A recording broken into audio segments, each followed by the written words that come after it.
through this Tuesday slate. For what it's worth, I just want to give you guys a heads up. I'll be live at 6 Eastern. We'll cover the final baseball, and we'll also cover the NBA. And go from there. Hopefully Brandon will join us. We'll talk a little showdown if he's able to. If not, I'll be talking a little showdown myself. Here we are early, and there's still a lot of stuff to figure out for today. There's a couple games that have a little bit of weather concerns, and unfortunately they're probably the best hitting spots on the slate. So with that said, we're going to get into it and start with Seattle and New York. So we got Wu against I have a different starting pitch. I have different starting pitchers here. Oh no. Yeah, Clark Schmidt. Okay, there we go. For some reason I wasn't seeing it at first. So I have sorry about the trash dumpsters in the background. Even with the windows closed, you can see how loud they are. Unfortunately, I have to go now because otherwise they'll go all day. Anyway, Clark Schmidt I do have as one of the top options on the slate. You get the strikeout upside with Seattle. At this ownership, I certainly understand there's some other things we could do. It's not a priority for me by any means. It is a priority for me right now, the Schmidt. But I don't know that at this ownership I'm going to want to do it unless I can get off the board with my bats as of right now. But I do like the play for what it's worth. As far as hitting goes, I'm not especially interested in either side. I think you could make a reasonable case for the Yankees here against Wu. I don't love it. They're expensive. They are certainly a pivot. I have them on my list as a secondary team. But I definitely, if I max enter something, I would definitely be getting to some Yankees. Otherwise, just regular hand builds. Not sure I'm going to be getting there outside of maybe like a mini, maybe a one-off of Judge or something like that. But that's pretty much where I am for right now on this one. Chicago at Toronto, Kikuchi and Crochet. You could see Kikuchi that, Chicago's got the lowest run total on the slate. Kikuchi's really good. I do think you'd rather have a righty against the White Sox. But still, a lefty works just as, almost as well. They're really bad just across the board. I do think Crochet is an interesting tournament pivot. It's not an ideal matchup considering the history of some of these guys against lefties, although this year they've been just bad. Like they're just not the same offense. Well, they've been worse than I thought they would be. Let's put it that way. I really don't think I want any of the hitting in this game, but I'm definitely open to Crochet as a pivot off of Kikuchi, who's going to be very chalky. I expect Kikuchi Schmidt will be the most common pairings you see today. But we've got plenty of other options to go through, but especially at the low tier as we go forward. I can't quite get to the bats here. If I did, it would be some Toronto and just hope that you get the bad Crochet game. I'm a little surprised, and I'll take a look at Goldie's predict early ownership, and he's got about the same actually, or similar. Yeah, it's a little higher than I thought, but it's still obviously very low. It just I don't know. I don't think I want to gamble on that, but it's certainly something you consider doing. And you've got very reasonably priced big bats right here, as you can see, because of how bad they've been. But certainly not crossing it off, but not a priority at all by any means. Moving over to KC and Detroit, you've got Marsh and Mize. I have no interest in either of these pitchers. This is a good hitting game. I'm just going to double check my weather here. Yeah, 76 degrees, 13-mile-an-hour winds blowing out to right center. Probably especially good for the lefties. I think this is a spot where we should be attacking both offenses. You can see that Goldie's got the Detroit side fairly high owned and a little less on the KC side. I think this is a spot for both offenses. So I like the lower owned KC and I like Detroit. Again, like I said, good hitting weather, bad bullpens, at least on the Detroit side, even though, again, bullpen numbers, I'm not going to go on based on what we actually think these bullpens are. It's still early in the season, believe it or not. For you've got the best reliever in baseball pitches for the A's. We'll see if that sticks up all season long. Anyway, I do like the hitting in this game, and this is a priority spot for me where I would be trying to attack. And you've got very reasonable prices, great hitting conditions. Obviously, not the two best offenses in baseball, but I think we can attack both of them. Like I said, Detroit getting more of the love.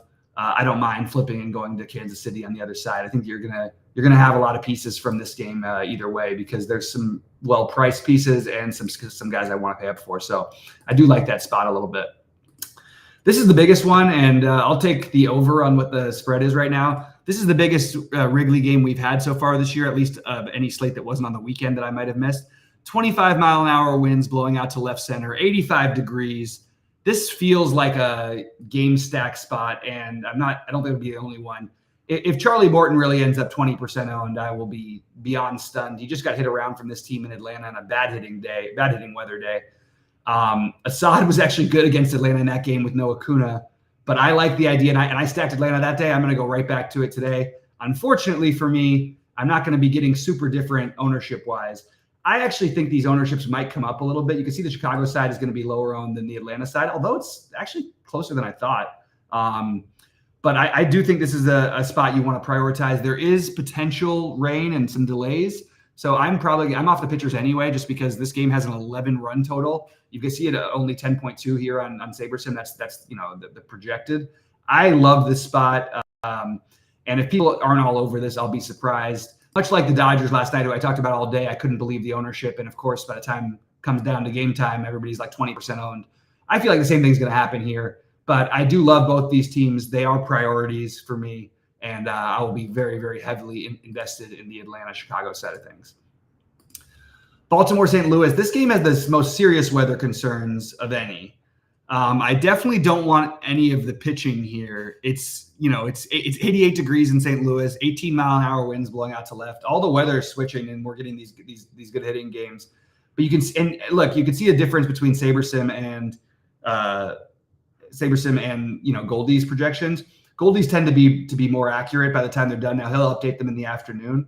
But if this game is a go, give me the Baltimore. Yes. I'm especially interested in Baltimore. I'm not very interested in St. Louis on the other side against Bradish. I just still don't believe in St. Louis. I know that they've been a little bit better, but I would rather stack Baltimore here in what I think is a great spot. I have Baltimore right there with Atlanta, Chicago, Detroit, KC of the teams we've mentioned so far. A lot of good stacks to like today, or a lot of stacks you could certainly. So you don't need to play chalk, but because there are so many. At the same time, I kind of like the chalkier spots more than I usually do. Javier against the Angels. I'm probably higher on this play than most people are. I think he's at lower ownership, tremendous pivot off of Clark Schmidt. Griffin Canning is not out of my player pool for sure. We have seen, the problem is just the strikeouts for the Astros. They have not been good overall. They've been much, much better lately, although they ended up losing last night, but they did score, 7 runs, I believe. So I like the Javier, and I'm not, like I said, I'm not writing off Canning at 5,500. There are cheap pitchers to take today, and I can afford all the bats I want. I feel like that's a route I'm considering. Houston getting on the flip side, Houston not getting the ownership that you'd expect. And I think that's the spot I really want to target too. So maybe a little bit of a notch below the Detroit, Kansas City, Baltimore, Atlanta, Chicago, but really close. Like those 6 are the ones that I'm really, really trying to figure out, hey, do I want to do this on?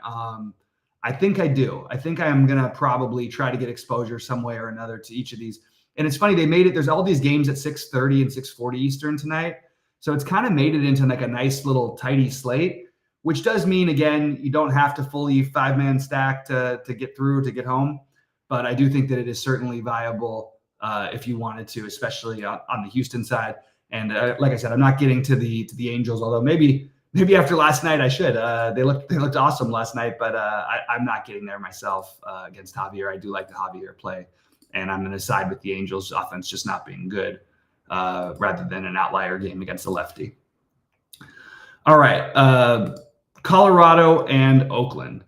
Aaron Brooks and Quantrill, both of these guys I have circled.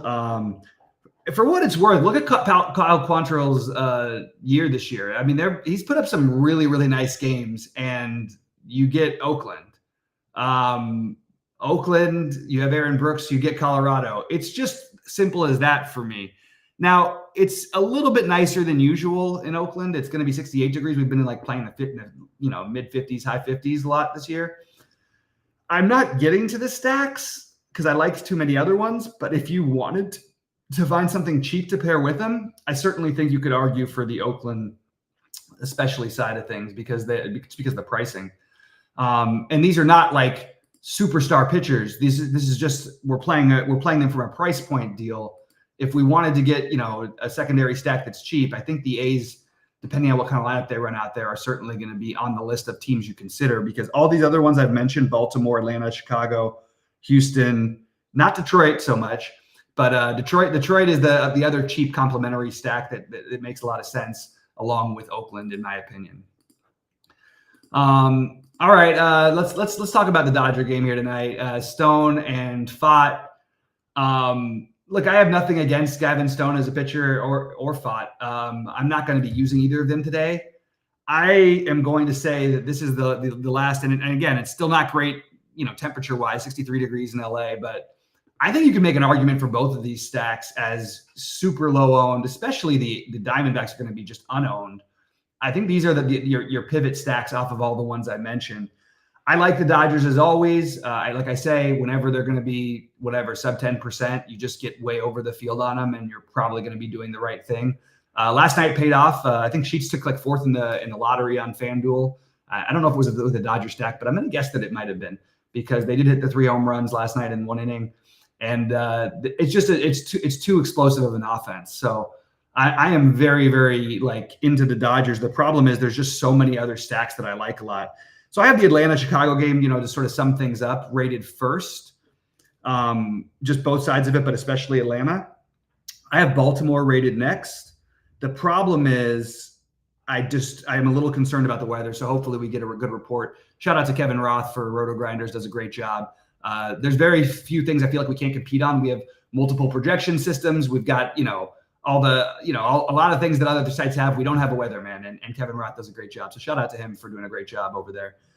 So yeah, I have the Atlanta, Chicago, but Atlanta especially number 1, Baltimore number 2 or 3, depending on how you look at that. The next situation I want to attack is the KC Detroit, and then Houston, then the Dodgers. But depending on ownership, I might flip those around a little bit. Power saying he likes Colorado. Brooks hasn't pitched in the MLB since 2002. He just pitched the other day. I hear you, man. You could play Colorado. Biggest stadium downgrade in all sports. Well, unless they played in San Francisco, I guess that's the other big one. And that's my hesitation. But look, if we want to play an expensive Colorado team that's been terrible, we can go ahead and do it. I just personally think there's just so many good options on this slate. I'm going to have a hard time doing that myself. Yeah, there's a lot of Schmidt. Schmidt's going to be mega chalk. But we've got some other things to do. So that's what I've got the pitching as. I've got the pitching as the logical ones being Schmidt, Kikuchi. Javier is a nice pivot off of them, a little lower ownership. I have Brooks and Quantrill. I actually like Quantrill better than Brooks a little bit, but they're close. And I like this is very interesting. You're seeing very different ownership. So we're going to have to really see the ownership thing, because I do like Crochet. This is your natural cash game start. And then I think your low end pivots would be the Brooks and Quantrill. And I think Griffin Canning would fit into that category as well if you wanted to get that way. I don't mind the creative Gavin Stone play. I couldn't get to Fott, but I just don't think it makes enough sense in this slate with the way that it's shaking out. So that's what I've got. Guys, before you get out of here, please click the like button. We've also got a bunch of free trials and stuff running, so check that out on our site. Like I said, you get all of Goldie's projection. I said 2 projection systems. We've got Goldie's projections. We've got Sheets' projections, which have been unbelievable for the last years. Literally incredible to have that guy, because he does an awesome job. We've got all the Saber Sim projections. We've got all the stuff here. All of my content, all of Rhodey's content, Goldie, obviously Brandon Cruz for NASCAR and Showdown and NBA. Although he's been spreading out a little bit lately. Brandon Cruz is looks like he's doing pretty well. He played a little baseball yesterday. It was nice to see. We also have Chan for League of Legends that time's around. So please check it out. Good luck to everybody. Yeah, give us a like and a thumbs up, and we'll see you guys live at 6 Eastern. Good luck.